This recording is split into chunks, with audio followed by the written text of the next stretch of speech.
আজকে মিঠাইয়ের hair cutting হবে। কে করবে হেয়ার কাটিং? মামা। কোথায় বসেছো তুমি? ও বাবা, কোথায় এটা? মামার বাড়ি। চলো চলো চলো। মামা হচ্ছে অস্ত্র শস্ত্র সরঞ্জাম নিয়ে বেরিয়ে পড়েছে। মিঠাইয়ের হচ্ছে হেয়ার কাটিং হবে। ছোট এই তো চলে এসছে সরঞ্জাম। চলো।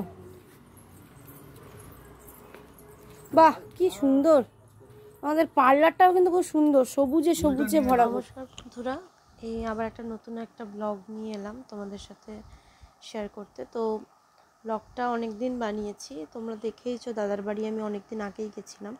এটা ফেরার দিনের ভিডিও। মিঠাইয়ের হেয়ার কাটের পরেই কিছুক্ষণ পরেই খাওয়া দাওয়া করে ওখান থেকে বেরিয়ে এসেছিলাম।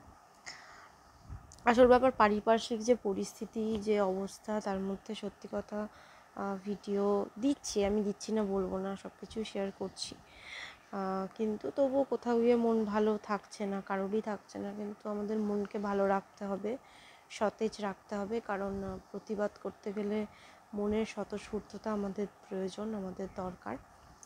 তো আমরা সমস্ত কিছুর মধ্যে একটা জিনিসকে কোনোদিন ভুলবো না, যে we demand justice, I demand justice.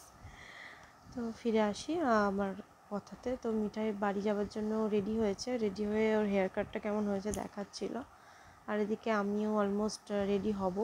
তো রেডি হয়ে গেছি এই যে ব্যাগ ফ্যাগ নিয়ে। তো এবার বিদায়বেলা আসন্ন, চলো বিদায় বন্ধু। তো যাওয়ার আগে মায়ের কাছে আশীর্বাদ নিতে গেছি, মাকে আবার আমি বলছি আশীর্বাদ করো। মায়ের শরীরটা খুবই খারাপ, দেখে বুঝতেই পারছো। মা দাদার এখানে এসছে ডাক্তার দেখানোর জন্য, তো মা কদিনের মধ্যে চলে যাবে, ওই জন্য আমি এসেছিলাম দেখা করতে। তো তার মধ্যেও জানো যে আমি তো খুব হাসি খুশি থাকি, সবাইকে হাসি খুশি রাখার জন্য, তাই বেরোনোর আগে একটুখানি মজা করছিলাম। মজা না করলে মা আবার বেরিয়ে যাওয়ার পর কান্নাকাটি জুটতো, তো ওই জন্য মজা টজা করে আনন্দ করে বেরিয়ে পড়লাম বাড়ির জন্য।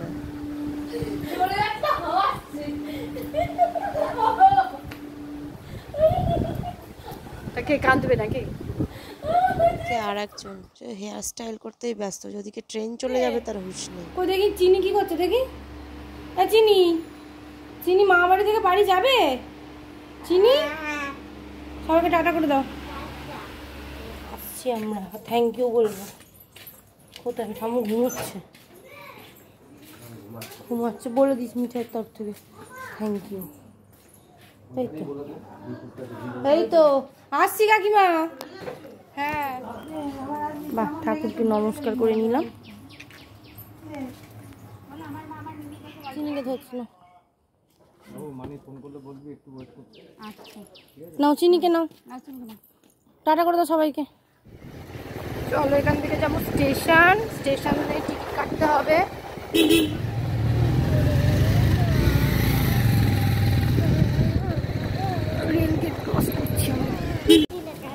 শ্যামনগর থেকে চলে যাবো, বাড়ি যাবো তো।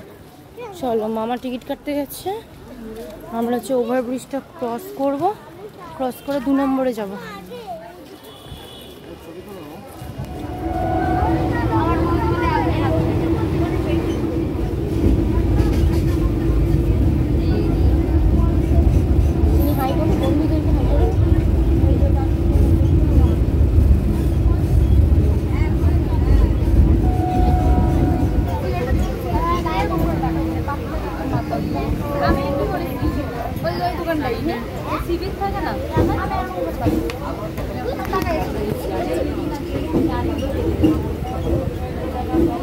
বসো ওখানে বসো। চিনি কি বলছে? চিনি ঘুম পেয়েছে, ঘুম পাড়িয়ে দাও।